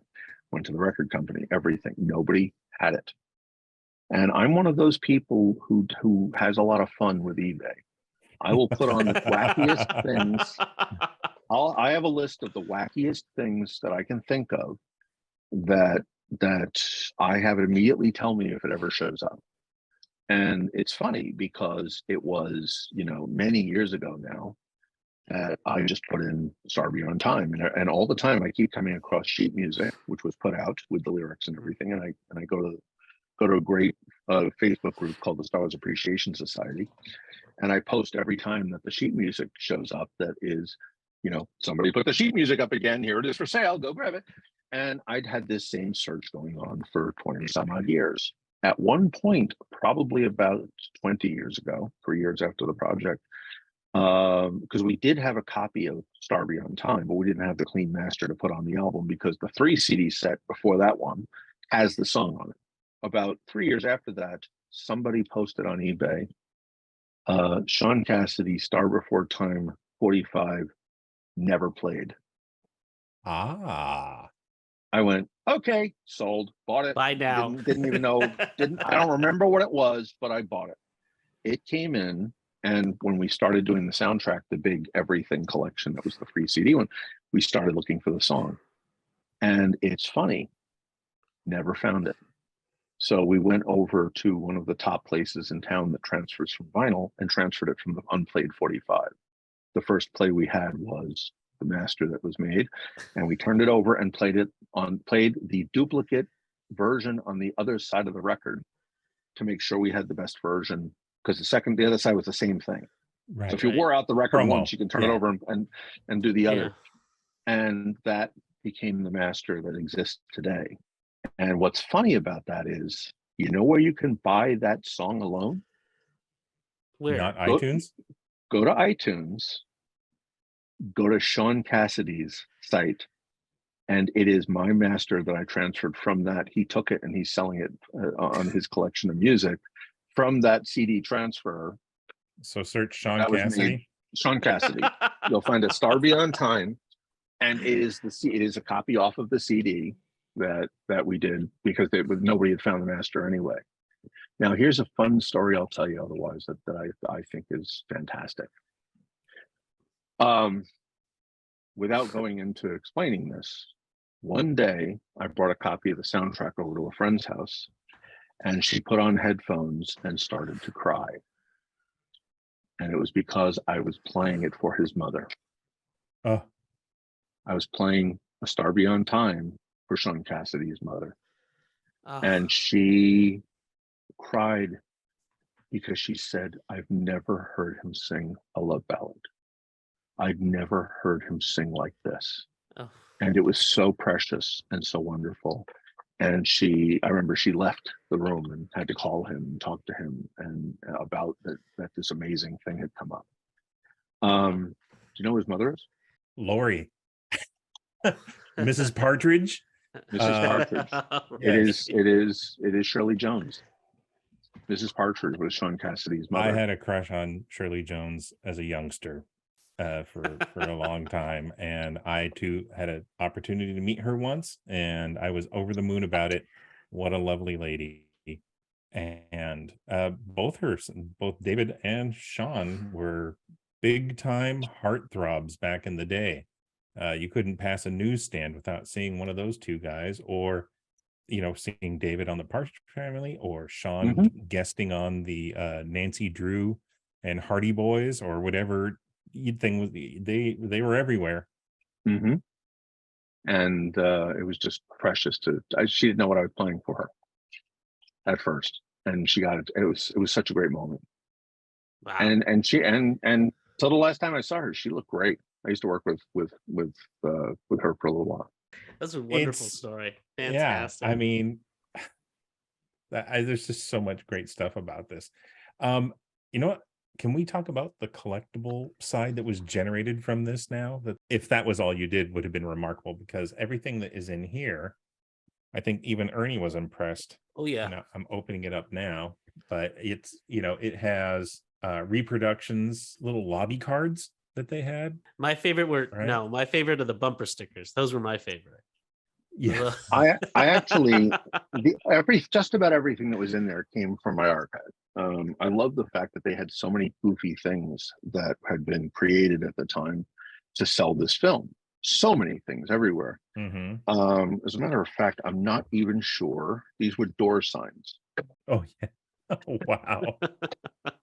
Wow, look at that. Nice. With his picture on it. I love it. I haven't shown these to anybody yet, so you're getting it Oh first. wow. Wow, look at that one. Mr. Spot. Quarters, yes. There it is. Little nice door signs that were at the time. If I found them, they might have been in a box. But I love the bumper stickers, and my thought was to the bumper stickers was that today you don't put them on cars. What do you put them on? Right. Laptops. Laptops. Yep. So that was the idea. So there's my laptop, and there's the stickers, and these were supposed to be taken off the sheet and put on, but like everyone, you're not going to do it. So but I like the bumper stickers. For some reason in the UK set, the bumper stickers were bigger. But I always intended them to be that big so that they could fit on a laptop. But I just want to show everybody, I actually put it on a laptop. My favorite's the red one. That one's my favorite. Beam me up, Mr. Spot. Mr. Spot. Yeah. Well, I mean, well, it was fun because but the thing is, the art was so simple. It was used so much. It was so simple. It was so interesting that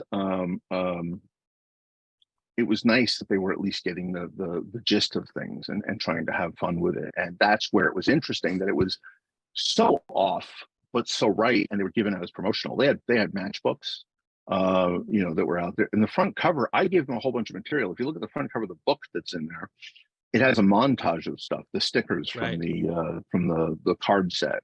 I gave them scans of everything I could find, and they just put that together. I was very impressed that this is how the package that they came up with, including the 79 Enterprise poster, the cutaway. Mm-hmm. Yes. Yeah, that's the one that Kevin was showing earlier. I showed it. Yeah, I had that poster and I loved it. It was one of my favorite things. And I'm so glad you put that in there. It took me back.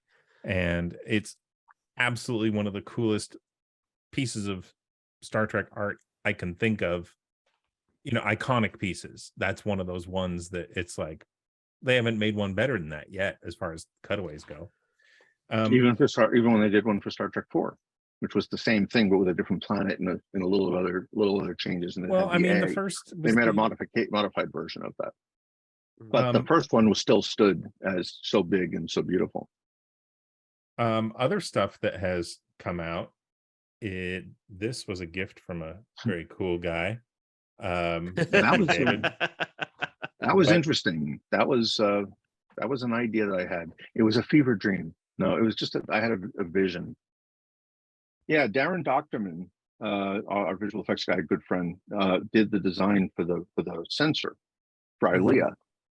And my friends over at Factory Entertainment, who I've known for years, I first said to the studio, we really need to make these up and give them out at conventions for people to wear. And it was because it all started with a vision that I had. And by the way, it's 43 years. Why did it take this long for someone to make a sensor? To just think of putting a fun little sensor with all the merchandise. Why didn't it? Anyway, the idea was that I had this vision of doing a talk at a convention and looking out at the audience and just seeing this flood of little lights and everybody's neck. That was just because I said, hand it out so that I could stick on and you turn it on and people would walk around. And I said, that's marketing. Anybody who sees a light there thinks motion picture. Yeah. Right. I said, that would have been great. You get every convention, you have people walking. It was too complicated of something to do in the time we had. So I went to my friends at Factory and I said, I really would like to see this made. What do you guys think? Here's the model, work on it. And they came back with the whole chevron package and the light, and it has a timer to turn off, which is way too short. But it's great. Like, it should stay on all day. I said, batteries be damned, let it be on for 48 hours, But like every 20 seconds, you got to tap the thing or it turns off. But at least it's beautiful. And I said, with that on, it's absolutely wonderfully accurate to the film. Anytime you want to do a take and you're ready to go, the light will go. So just tap it. That was kind of, it was funny because we kept looking at different takes, but we didn't find the takes with them with the light that wasn't working. I guess they just never printed them. But it's fun. But I love the little thing, and the chevron that Kirk badge, I got to tell you, is absolutely inaccurate because it's so much better than the one in the film. It is beautiful. It is absolutely beautiful, and it's so much better than the one in the film. And I like that one better because it's very prestigious. It's very sharp. It's very clean. It looks great. Another company did one. It's totally accurate if you want it the way that it accurately is. But that's a limited edition of 1701. I like this box set. This is very cool. I mean, so far, I mean, these two things, awesome. And add that to this. I've got quite a collection going here. The two things, but there are two things that I did not get my hands on that you did, and that is the X06 1/6 scale figures. So in regard to merchandising, there was one thing that I really wanted many years ago, back in the, when we were doing it the first time. And it was surprising to me. And I actually kind of think it was all about, it was so precious, people were afraid to do it to a certain degree. And that's that around the time the first director's edition came out, sure, there was a model kit of the Enterprise, but there weren't any toys really that were beautiful. There was nothing really great of the motion picture Enterprise. Right. And I kept asking why. And one of the things that we did, because I did have them pull the Enterprise out and we sent it up to Foundation Imaging, is that I had detailed photos taken of every angle of the ship, and then made sure that the merchandising and licensing division got a whole bunch of those photos so that they could give it to a licensee who would be able to reproduce it accurately. And I think because of that, it wasn't Playmates, I think it was Diamond Select that ended up doing a really nice Enterprise. And then I think Polar Light started doing the model kit after that. It was the fact that we now had it out, but we also had it out for everybody at Foundation or everybody else to come look at it. That was their job. It was up there for them to make the CG model perfect. The fact that we all loved it, and it was a point where you can go in there and find inspiration just being in the room with this thing helped the project a lot too. Okay, so the next thing that came out was the X06 1/6 scale action figures of Admiral Kirk, Admiral James T. Kirk, and Kulinar Spock. And I think these, if you're going to pick costumes, there's a few costume changes in this, but I think these two are these are the first costumes we see each character on the Enterprise in, right? Yes. Yeah. Spock arrival. Yep. Right. Incredibly detailed at 1/6 scale, very realistic portraits, right? Actually kind of freakishly realistic. I'll tell you what's wonderful is that Kirk's moment, you couldn't have picked a better moment for what Kirk is doing. Right. And I'll point it out to you in a second after I get Spock with his third party reporter. He's checking to see if Kirk is real. The moment that they captured of him, the moment that he is in this, that they have for him, is the only moment that you'll ever need. And that's I often say that Bob always knew to have one shot. I don't know if it was inherently real or if it was just, natural for him. But there was always one shot in every one of his films, at least, that shocked me, because it was the whole film summed up into a moment. And it happens in all the films, but motion picture didn't quite have one. And that moment came out in the director's edition. And that's when Kirk's going around the Enterprise. He will, at one point, you do the zoom in on him, you cut to the front of the Enterprise, then you get a close-up of Kirk and we've added the reflection of what he's looking at. Yeah. Yeah. And that sums up everything. Yeah. And it's such a precious moment. That's the moment on his face. Yep. That's what he is. This figure is getting that moment, that loving moment of the Enterprise in his eyes. So Exo-6 did a beautiful job with these. They're very hard to get, but they're truly dynamite. And I think they're wonderful. From the pictures that I've seen, I definitely. Oh yes, that's right. And Spock. There's the other chevron too that I was talking about. Right. They each come with their appropriate chevron. The IDIC. IDIC. Infinite diversity and infinite combinations. Right. It's the IDIC symbol that Roddenberry came out with a long time ago. Yep. The only thing that I think was missing, and it's funny because I was talking to them about what props could be with these characters, and that's why they did do the IDIC symbol and the chevron for Kirk, and that's that they didn't have any good props that would go with them because the characters basically don't touch anything in these outfits. You know, it's mostly Kirk running around and talking, and but he doesn't really change much. So they said, let's put that on there. But Spock was missing something, and a friend of the family, Russ Meyer, decided that he and a friend were going to start creating the missing link, which is a little Mr. Spock tricorder, which he has when he goes on the bridge of the Enterprise. Yeah, he asked somebody to borrow it. Who somebody hands him one? Is it Decker that had one? He says, "Can I see?" Well, it? yeah, he said, right. If you don't mind, well, of course, and he hands him it. Yeah. I've been monitoring your transmissions. I offer my service as a science officer. This is great little moments, but if you're looking for a thing that's almost needed, so they're inexpensive on eBay, and he's not going to make any money. So Paramount, don't worry. But these are wild, and they're about to do a third one in the series. I was going to go.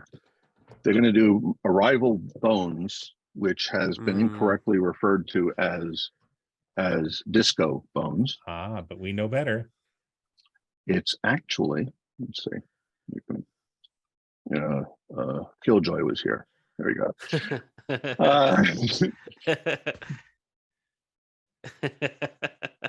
Anyway,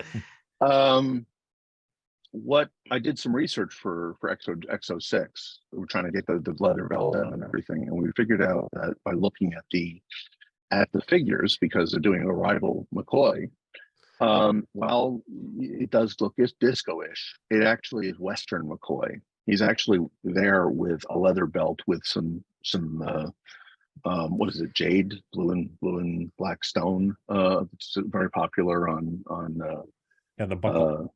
On Western belts, and it has leather stitching and such. But it was surprising because I looked at the bottom of his legs, and to see what type of shoes he was wearing, and it's like a light colored felt. But then I noticed that it goes up to his pants leg, and that he's wearing riding boots, Western cowboy boots that are like a felt. So he has boots on. He has this Western belt that's on, and amazingly. It's funny. I saw this years ago, and we had the images.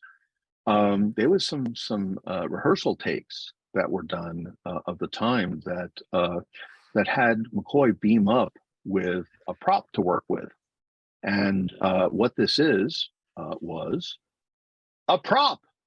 He rode up with we beamed up with a riding prop. Wow. And he's going to Kirk. You did this, with the writing crop in a rehearsal. So there's these couple of pictures out there that were taken of him holding the crop talking to Kirk, and rightfully so, they got rid of it. But it also implies further that it's Western or Old English, depending on how you're writing with a crop anyway. But it's just funny that had that unique prop in it too, and that it's actually, the mystery is it wasn't Disco McCoy, it was Western McCoy, which is kind of interesting. And the other little tidbit I'll say is we also learned in that sequence that the last thing that appears when you transport is your beard, facial hair. Oh, So if I you did take a not- look, you'll see Funny. that his outline shows up, and he's clean shaven, and the outline of him beaming up, and he shows up. Oh my Oh, gosh. my beard. So we've come to the conclusion that the last thing that shows up when you beam up is your beard. Sure, of course, that makes sense. Facial hair. The Facial hair on your hair. top of your head, that'll be there, but That'll go, but facial facial hair is hair. very different. Got it. yeah, which I find really funny. So, that was interesting. So, and then of course, Playmates, going back to merchandising, I love it. I just love the fact because,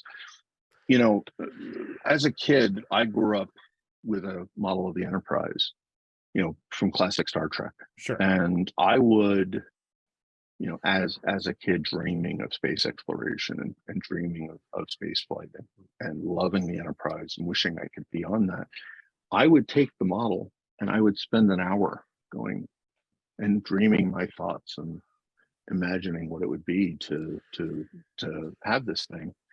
And I'll jump forward a little. When we took that ship out of the crate, a lot of people have seen some footage of us uncrating the Enterprise. I'm not in most of the footage. Oh, I was there, but I wasn't in any of the footage because there's lots of shots like the Klingon cruiser we also brought out that's between the struts, that's forward. Mm-hmm. I was shooting the video. Right. I was in my mind doing that same that I did Right. as a kid with the actual Examination. model Yes. here.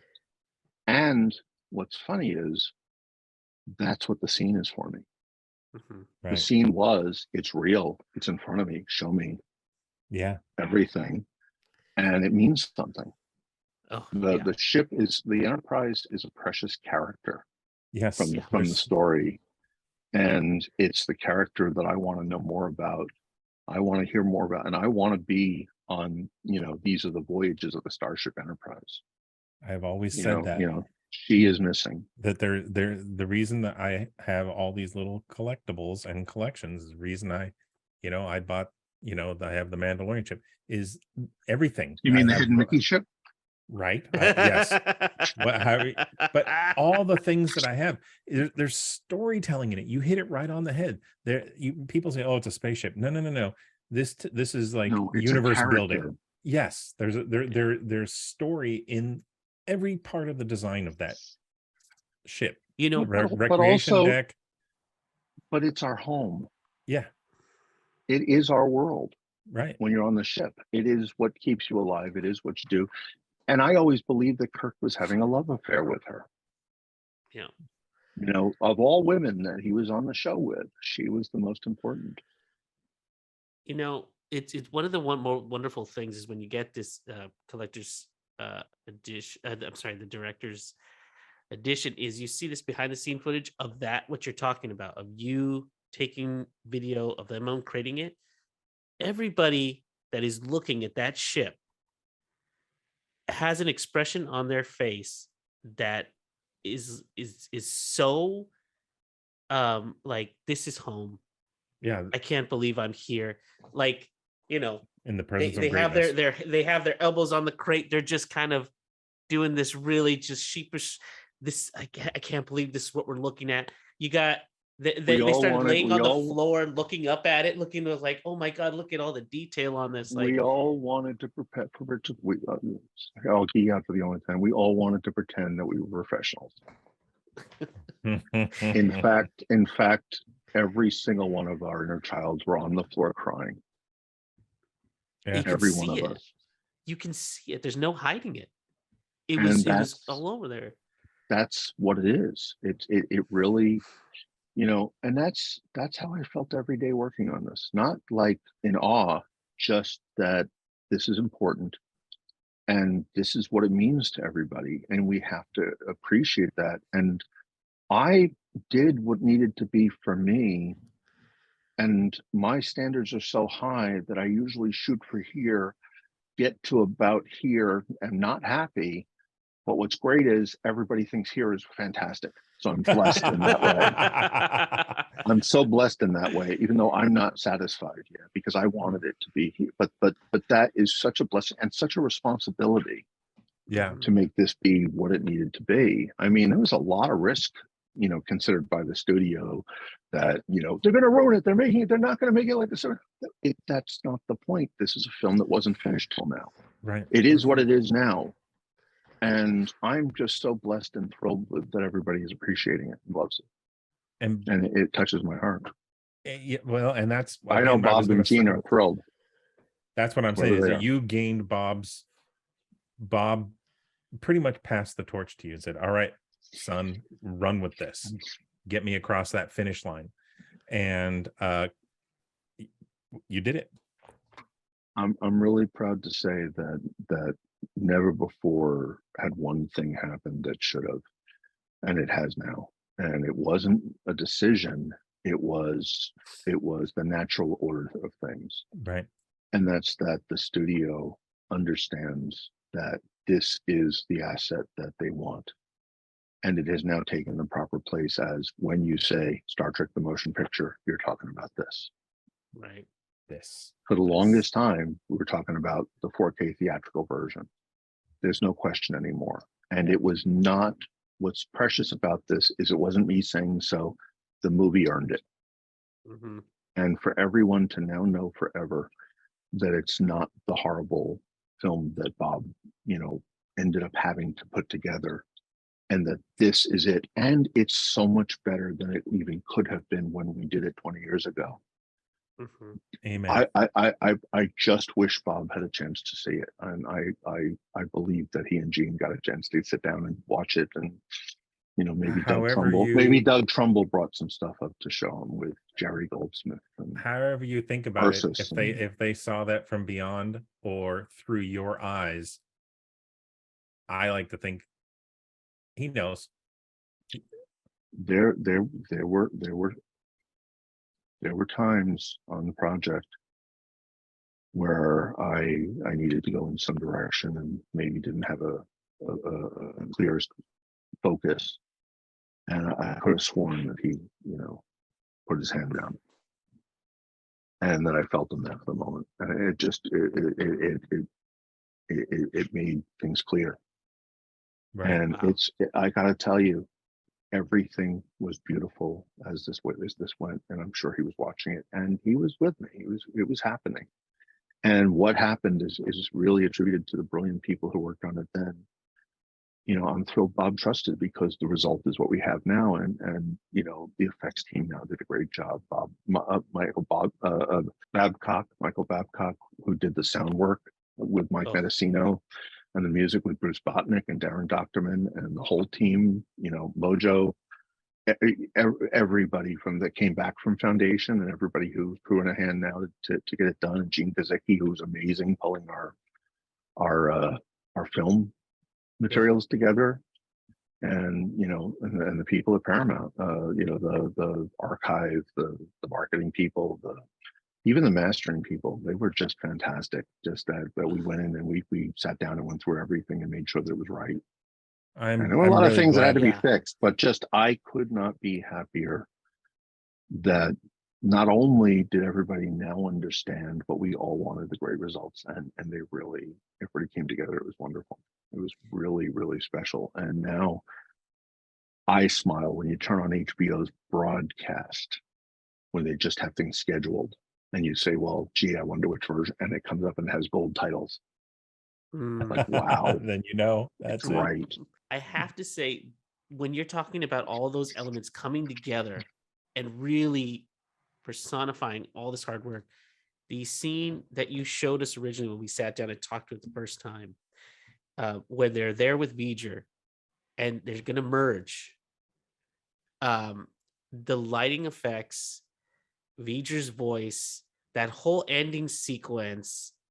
I mean, you were showing it to us on your phone, and I was blown away because it was so bright. The darks were, I swear. Well, it's a 4K phone, right? So... I know, but the footage that I'm looking at, resolution, but it's HDR. Oh, but that and the sound quality that I was seeing, the voice on V'ger, the effects going into it, all of that just kind of crescendoing in this grand finale. I mean, that's what I'm different hearing. weight now. It has different weight now. From somebody that watched all the old everything, you know, the new thing now, everything has the right weight and gravity and clarity. Yeah, I know in the past I was lost watching it, and I was able, I'm right along, I'm right where I should be at every moment. So What I really love is as I understand what you're saying, and there's a lot of little things that I still didn't feel were working originally when we did it the first time. And what you have now is so much time planned to find ways to fill those holes, even things that you don't know are holes, that I just felt that you needed a little more nudging here to get the understanding of what's happening. Like I always felt that there's a cutaway in the end swirl of light to the outside of Eger. And I'm like, why are we there? Why are we outside of Eger? Then you see something move, and it didn't quite connect. So I went and mentioned this to Darren and said, what I really need us to do now, this time around, since we're doing this, is I need to move a little ahead and have it clear that the light's coming from the center where they are building out. Right. Not that pause with just lights moving. It has to be an evolving move that's coming, because you see it getting bigger from the center. It needs to cut outside and continue. And it's something almost no one talks about, that it's different, because it's very similar. And it's that subtlety that I'm always on top of, but it's that subtlety and so many things, even subliminal ones throughout the whole film, that are just, let's make a hint there, let's put a sound effect that's gonna, that hopefully someone hears and will answer those questions all along. There were things with Decker in the end that I felt needed a little more. There's a little magic, and as I mentioned to other people, there's you know, at least 2 dream sequences that I'm not going to go into here, but things where what you're seeing on screen or hearing with your ears and whatever is for you as an audience member. It's not what the characters are seeing. They are seeing something else, but it's to get into you and give you the answer to something you're not asking, so you get it. And I never realized how much I was thinking about everything to get it all planned out this way. It was just inherent that I just, you know, that it all fell into place, that it was all there. But I can't tell you how excited I am that things that I didn't think worked better. And I thought about it, and it was the things that were put into place to get that point across throughout the whole film. So it's thrilling to me to hear you say you understood it, and everyone's saying that. And now it can live on its own. And I said, it's been a long time since we delivered a baby. I'd like to think we got this one off to a good start. Yep. Well, like I said, I've shown it to people who are casual sci-fi fans that are buying in on this. So from the casual to the Trekkie, to the Star Trek, hardcore Star Trek fans, this is for everybody. This film is for everybody. It's not just for the people that go to the conventions. You can show this to anyone. This film was designed to introduce people to Star Trek. Well, you know, you got Robert Wise, remember, the man who directed The Sound of Music, West Side Story. You know, these are crazy things. And nowadays, the importance of the fact that he did Andromeda Strain with COVID and everything. And by the way, this was a perfect COVID movie.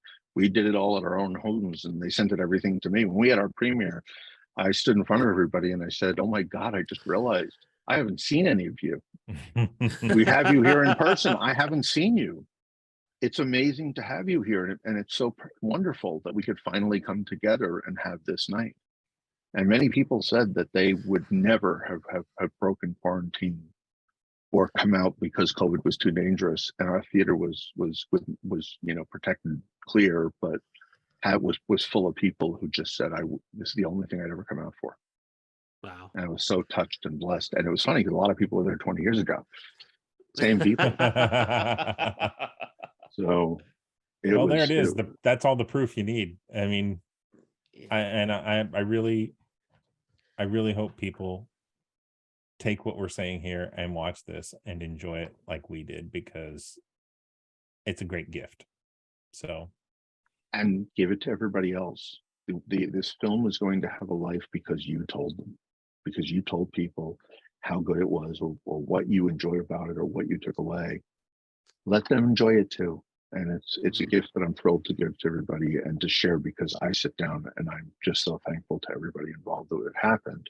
And I'm thankful to you guys for realizing it and sharing it. And I wish everybody would. This movie will make people. This movie will make people fall in love with Star Trek. Yeah, I can tell if you that. haven't already. Yeah, because it's that the narrative in it is so tight, so good. Everything works on it. Well, it defines Star Trek. It's what Star Trek was. Even the newer ones aren't quite like this. It's very much Star Trek as a motion picture. It defines it as fun. Yeah. Well, David, thank you so much for coming on our show and talking to us, because it means a lot to me to be able to talk about such a wonderful film. But then it's and the collectible aspect, it fits right in here, and we're so lucky to have you here. And I don't know if I'll be able to thank you enough, but I'll try every time I see you. Really. Well, it'd be nice to see you guys. And collectibles for me, and I don't really know anybody who's been saying like this. It's their memories, their representations of memories. And it's the memories that matter. This is a scale model. I even called home video. I labeled it home video is a scale model of the theater experience. You can't get the theater, you can't be in the theater for the giant version. So it's a scale model, but it still doesn't take away from that full experience. Same thing with collectibles. It's just a scale version of what your memory was of it. And I think we all just want to get back to that first experience sitting in the theater and loving it. And I hope everybody gets a chance to go back to the theater and enjoy it. Thanks, man. Thanks, Thank guys. you, David. Don't forget to visit us on our Facebook group page. Like us, tell your friends. We would love to hear your feedback. You can comment on the show. You could ask a question, or even leave us a direct message. Or tweet us at SkywalkingPod and use the hashtag Collect-opolis. We are part of the Skywalking Network, Skynet, where you can also find other great shows like the Neverland Clubhouse, Star Wars Ologies, Talking Apes, Totally Tell Me Everything, the Max FX Podcast, and the flagship show, Skywalking Through Neverland. And look for more shows on the Skywalking Network YouTube channel, like Today in Star Wars History, your daily Star Wars history lesson. Well, that's it for this episode. I'm Kevin Toff. I'm Ernie Moreno. And thanks for joining us on Collect-opolis.